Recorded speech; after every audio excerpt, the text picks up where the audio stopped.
2021년 6월 25일 LA 온누리교회 가정에서 함께하는 영상 새벽 예배입니다.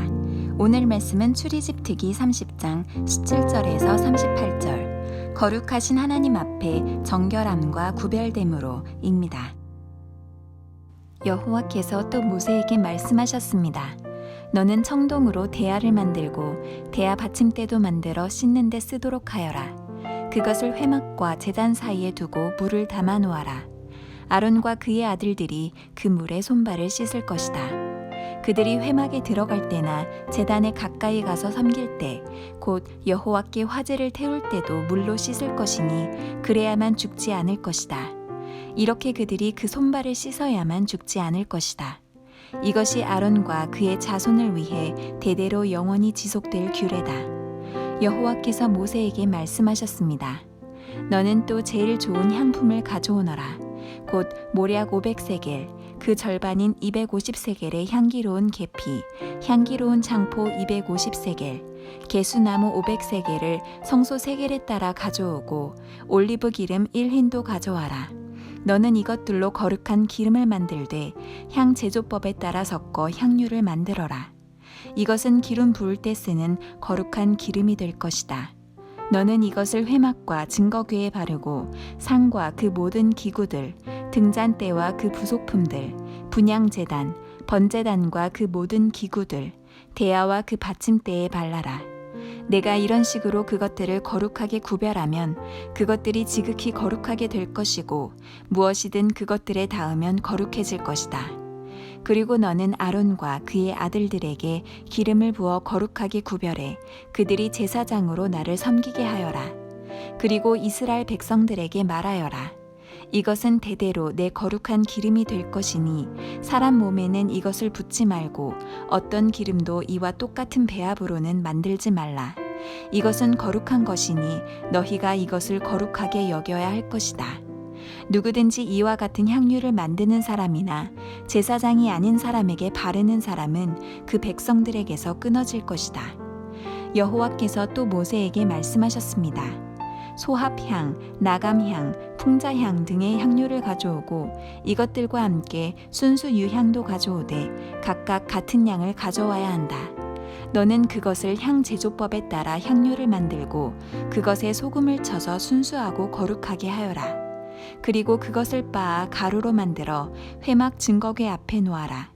그곳에서 내가 너를 만날 것이요 그것이 너희에게 지극히 거룩한 것이 될 것이다. 너희는 자신을 위해서 이 배합으로 어떤 향도 만들지 말라. 그것을 여호와께 거룩한 것으로 여기라. 누구든 향을 즐기려고 이와 같은 것을 만드는 사람은 그 백성들에게서 끊어질 것이다. 할렐루야. 오늘도 예배로 하루를 시작하시는 모든 분들을 주님의 이름으로 환영하고 축복합니다. 우리 이 시간 함께 찬양으로 예배 자리에 나아가시겠습니다.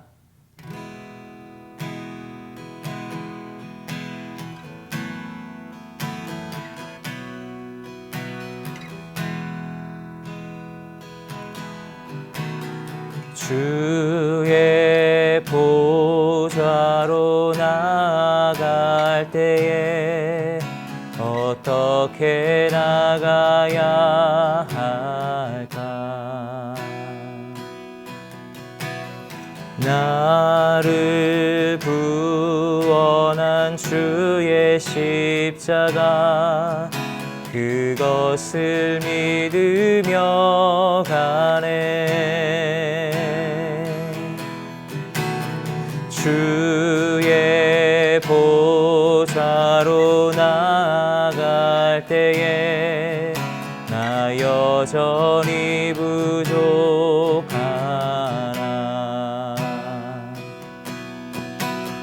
나를 품으신 주의 그 사랑 그것을 믿으며 가네. 자격 없는 내 힘이 아니 오직 예수님의 보혈로 자격 없는 내 힘이 아니 오직 예수님의 보혈로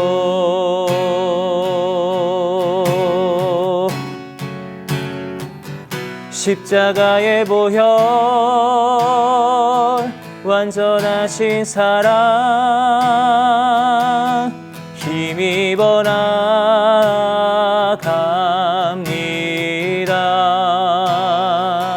십자가의 보혈 완전하신 사랑 힘입어 예배합니다. 십자가의 보혈 십자가의 보혈 완전하신 사랑 힘입어 나갑니다.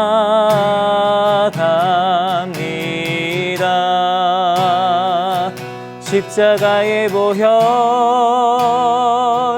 완전하신 사랑 힘입어 예배합니다. 힘입어 예배합니다. 힘입어 예배합니다.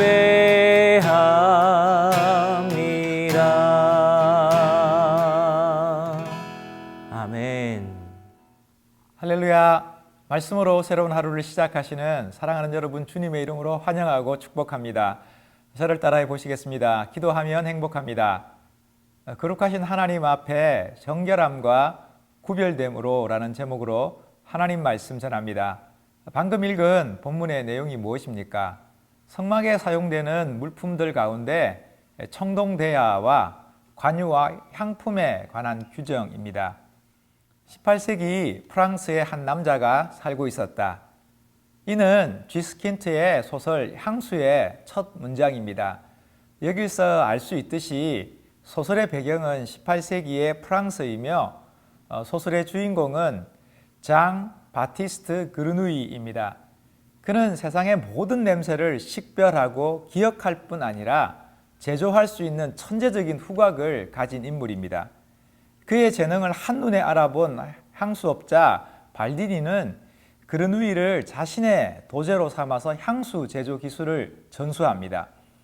그르누이 또한 자신이 좋아하는 향기를 병에 담아서 영원히 간직할 수 있다는 점에 매료돼 향수 제조에 몰입합니다.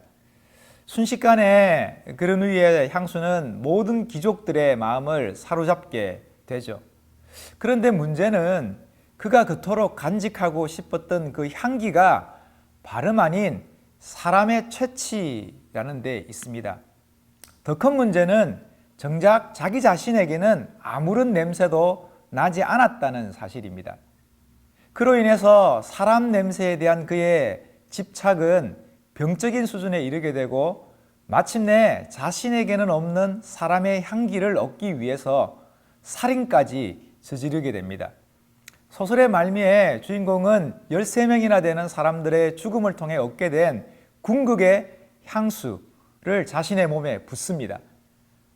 하지만 주인공 그르누이는 자신이 만든 향수에 취해서 이성을 잃어버린 사람들에 의해서 처참하게 최후를 맞이하게 되는 것이죠. 아무리 궁극의 향기라 해도 자신의 채취는 아니었던 것이죠. 소설은 우리에게 많은 것을 생각하게 하는데요. 작가는 인간의 그 끊임없는 갈망과 그 욕망에 대한 집착을 그리고 있으며 뿐만 아니라 인간의 그 궁극적인 필요로서의 그 정체성과 인간성에 대해서 말하고 싶었던 것이 아닐까요? 오늘 본문은 특별히 하나님의 향기에 대해서 언급하고 있습니다. 여호와께서 또 모세에게 말씀하셨습니다. 너는 청동으로 대야를 만들고 대야 받침대도 만들어 씻는 데 쓰도록 하여라. 그것을 회막과 제단 사이에 두고 물을 담아 놓아라. 아론과 그의 아들들이 그 물에 손발을 씻을 것이다. 그들이 회막에 들어갈 때나 제단에 가까이 가서 섬길 때, 곧 여호와께 화제를 태울 때도 물로 씻을 것이니 그래야만 죽지 않을 것이다. 이렇게 그들이 그 손발을 씻어야만 죽지 않을 것이다. 이것이 아론과 그의 자손을 위해 대대로 영원히 지속될 규례다. 회막과 제단 사이에 위치한 청동대야는 제사장들의 손발을 씻기 위해서 물을 담아둔 기구입니다. 제사장들은 회막에 들어갈 때나 제단에서 섬길 때 반드시 청동대야에 있는 물로 자신의 손발을 씻어야 했습니다. 그래야만 그들이 죽지 않았기 때문입니다. 사랑하는 여러분, 제사장들이 이렇게 하는 이유가 무엇일까요? 그는 손발을 깨끗게 하는 것도 중요하지만 이보다 더 중요한 의미는 이를 통해서 자신들이 하나님 앞에 있음을 항상 인식하게 하기 위함입니다. 성막에서 이루어지는 다양한 의식과 그 복잡한 절차는 섬기는 자로 하여금 그 섬김의 대상이신 하나님을 끊임없이 집중하도록 요구합니다. 한순간도 하나님을 놓치지 말라는 것이죠. 오직 믿음의 주요 온전케 하시는 하나님만을 바라보는 것이 바로 예배입니다. 사랑하는 여러분, 우리가 하나님을 예배한다는 것은 하나님만을 바라며 하나님만을 구하며 오직 하나님만 갈망하는 것입니다. 결코 하나님 놓지 말아야 합니다. 단단히 우리 주님 붙들어야 하는 것이죠. 이를 위해서 회막에 들어갈 때도 손발을 씻고 제단에 나아갈 때도 손발을 씻으라 말씀하는 것입니다. 이런 복잡한 과정을 통해서 내가 지금 누구 앞에 있으며 누구에게 나아가고 있는지를 마음에 새기라는 뜻입니다. 성막은 하나님께서 임재하시는 장소이며 하나님의 임재를 나타내는 공간입니다. 하나님을 표현하는 데 있어서 가장 중요한 특징은 바로 하나님은 우리와 다른 분이시라는 사실입니다. 그래야 그 크신 권능의 팔로 우리를 구원하실 수 있지 않겠습니까? 만약 하나님께서 우리와 똑같은 분이시라면 어떻게 우리를 지키시고 보호하시며 구원하실 수 있을까요? 그래서 성경은 이렇게 말씀하는 것이죠. 하나님은 사람이 아니시니 거짓말하지 아니하시고 인생이 아니시니 후회가 없으시도다. 이처럼 하나님께서는 연약한 인생들과는 전혀 다른 분이십니다. 그렇기 때문에 어찌 그 말씀하신 바를 행하지 아니하시며 하신 말씀을 실행하지 않으시랴 노래할 수 있는 것이죠. 여기에 우리의 구원과 우리의 기대와 우리의 소망이 있을 수 있는 것입니다. 우리와 전적으로 질적으로 다른 하나님의 능력과 성품을 어떻게 표현하면 좋을까요? 제사장들은 여호와 하나님께 나아갈 때마다 손발을 씻는 행위를 통해서 하나님은 사람이 아니시다, 여호와는 인생이 아니시다 고백하는 것입니다. 그래서 우리의 예배가 의미 있고 우리의 기도가 소망이 있고 우리의 믿음이 헛되지 않을 수 있는 것이죠. 왜냐하면 주님은 우리의 어떤 문제도 뛰어넘는 능력의 하나님이시기 때문입니다. 여호와께서 모세에게 말씀하셨습니다. 너는 또 제일 좋은 향품을 가져오너라. 곧 모략 500세겔, 그 절반인 250세겔의 향기로운 계피, 향기로운 장포 250세겔, 개수나무 500세겔을 성소 세겔에 따라 가져오고 올리브 기름 1흰도 가져와라. 너는 이것들로 거룩한 기름을 만들되 향 제조법에 따라 섞어 향유를 만들어라.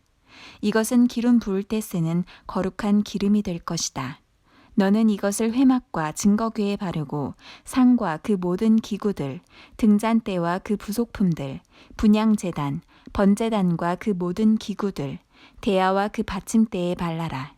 내가 이런 식으로 그것들을 거룩하게 구별하면 그것들이 지극히 거룩하게 될 것이고 무엇이든 그것들에 닿으면 거룩해질 것이다. 그리고 너는 아론과 그의 아들들에게 기름을 부어 거룩하게 구별해 그들이 제사장으로 나를 섬기게 하여라. 그리고 이스라엘 백성들에게 말하여라. 이것은 대대로 내 거룩한 기름이 될 것이니 사람 몸에는 이것을 붓지 말고 어떤 기름도 이와 똑같은 배합으로는 만들지 말라. 이것은 거룩한 것이니 너희가 이것을 거룩하게 여겨야 할 것이다. 누구든지 이와 같은 향유를 만드는 사람이나 제사장이 아닌 사람에게 바르는 사람은 그 백성들에게서 끊어질 것이다. 여호와께서 또 모세에게 말씀하셨습니다. 소합향, 나감향, 풍자향 등의 향유를 가져오고 이것들과 함께 순수 유향도 가져오되 각각 같은 양을 가져와야 한다. 너는 그것을 향 제조법에 따라 향유를 만들고 그것에 소금을 쳐서 순수하고 거룩하게 하여라. 그리고 그것을 빻아 가루로 만들어 회막 증거궤 앞에 놓아라. 그곳에서 내가 너를 만날 것이요 그것이 너희에게 지극히 거룩한 것이 될 것이다. 너희는 자신을 위해서 이 배합으로 어떤 향도 만들지 말라. 그것을 여호와께 거룩한 것으로 여기라. 누구든 향을 즐기려고 이와 같은 것을 만드는 사람은 그 백성들에게서 끊어질 것이다. 이어지는 내용이 무엇입니까? 다른 것과 구별되는 특별한 기름과 향기에 대해서 말씀합니다. 특별히 향유와 향료의 제조법과 사용법에 대해서 상세히 언급하고 있는데요. 먼저 하나님께서는 거룩한 기름을 만들라 말씀합니다. 이를 성막의 모든 기구들에 발라서 그것을 구별하라 명령하는 것이죠. 그뿐 아니라 성막을 섬기는 제사장의 직분을 맡은 아론과 그의 아들들에게도 기름을 부어서 그들을 구별하라 말씀합니다. 여기에 덧붙이기를 그 제조와 쓰임에 있어서 결코 다르게 활용하지 말 것을 엄히 경고합니다. 이를 통해서 거룩한 기름을 오직 하나님의 기름이 되게 하라 하는 것이죠. 거룩한 향기 또한 마찬가지입니다. 하나님께서 일러주신 그 방법을 따라서 만든 향로는 오직 하나님의 향기가 되게 하라는 것입니다. 즉 하나뿐인 기름과 향기를 통해서 누구를 떠올리게 하기 위함일까요? 오직 하나님만 생각하고 기억하고 되새길 수 있도록 하라는 것입니다. 이 기름 하면 하나님 생각나고, 이 향기 하면 하나님 떠오르게 하라는 것입니다. 그러기 위해서 결코 이를 다르게 사용하지 말라 말씀하고 있는 것이죠. 아내가 요리할 때 가끔씩 참기름 냄새가 주방 한가득일 경우가 있습니다. 고소한 참기름 냄새가 제 코에 닿는 순간 저는 항상 어머니가 생각납니다. 참기름 한 방울도 아끼시려고 참기름병을 언제나 손가락으로 훔치시던 어머니의 모습이 어김없이 제 마음속에 되살아나는 것이죠. 이처럼 향기는 우리의 생각을 지배하는 힘이 있습니다. 국제구호단체에서 오랫동안 활동했던 한비아 씨는 자신의 책에서 이런 이야기합니다. 처참했던 긴급 구호의 현장을 수없이 경험했던 그녀에게 트라우마로 가장 오랜 시간 자신을 힘들게 했던 것은 시각도 청각도 촉각도 아닌 후각이랍니다. 눈으로 직접 보았던 그 참혹했던 광경도, 살려달라 부르짖는 생존자들의 그 비명도, 그리고 산더미 같은 시체들을 직접 자신의 손으로 수습했던 그 느낌도 어느 정도 시간이 지나면 기억 속에서 지워지고 잊혀진답니다. 그래서 살 수 있는 것이고 일상을 살아갈 수 있는 것이죠. 하지만 현장에서 맡았던 그 역한 냄새는 한참 시간이 흘렀음에도 불구하고 우연히 그와 비슷한 냄새를 맡는 순간이면 어김없이 그때의 충격이 되살아나 자신을 괴롭힌다는 겁니다. 그만큼 후각과 기억의 연관성이 깊다고 정언하고 있는 것이죠. 이처럼 향기는 하나님의 임재를 상징하며 하나님의 현존을 갈망하는 것입니다. 눈에 보이지 않는 하나님을 우리의 온몸으로 경험하는, 그리고 확인하며 간직하는 방법이 바로 향기입니다. 이를 통해서 우리의 모든 감각과 생각과 의지가 온전히 하나님을 향하도록 하는 것입니다. 이는 너는 마음을 다하고 뜻을 다하고 힘을 다하여 내 하나님 여호와를 사랑하라는 말씀의 또 다른 표현인 것이죠. 그것만이 우리의 살 길이며 그것만이 우리의 참 소망입니다. 사랑하는 여러분, 하나님께서 우리 인생에 기름 부으실 것입니다. 주께서 내 원수의 목전에서 상을 차려주시고 기름을 내 머리에 부어주셨으니 내 잔이 넘치나이다 노래했던 다윗처럼 하나님께서 우리 인생을 기름지게 하실 것입니다. 또한 주님의 향기로, 주님의 임재로 우리의 전 존재를 감싸며 주님의 영광을 온몸으로 경험하게 하실 것입니다. 그래서 마침내 내 평생의 선하심과 인자하심이 반드시 나를 따르리니 내가 여호와의 집에 영원히 살리로다 고백하게 하실 것입니다. 여호와의 향기가 우리의 일생을 사로잡으며 인도하실 것입니다. 사랑하는 여러분, 우리 인생에 단 하나의 필요가 있다면 그것은 바로 하나님의 임재입니다. 모든 문제와 고난과 한계와 죽음 앞에서 인생의 유일한 해답은 바로 하나님의 임재입니다. 그래서 수많은 선지자들이 한결같이 외치는 것이 무엇입니까? 여호와여 돌아오소서, 여호와여 돌아오소서 간구했던 것이죠. 오늘 하루도 우리의 영원한 소망이며 구원이신 주님 기억하며 의지하며 살아가시는 저와 여러분 될 수 있기를 주님의 이름으로 축복합니다. 저를 따라해 보시겠습니다. 여호와여 돌아오소서. 함께 기도하시겠습니다. 하나님 아버지, 이 시간 연약한 인생이 하나님의 임재를 구하며 하나님을 갈망하며 주님 앞으로 나아갑니다. 하나님, 주님의 그 기름 부으심으로 주님의 그 영원한 향기로 우리 인생을 덮으셔서 주님 안에, 주님의 그 영광 안에, 주님의 도움 안에 살아가는 거룩한 인생이게 하여 주옵소서. 예수님의 이름으로 기도합니다. 아멘.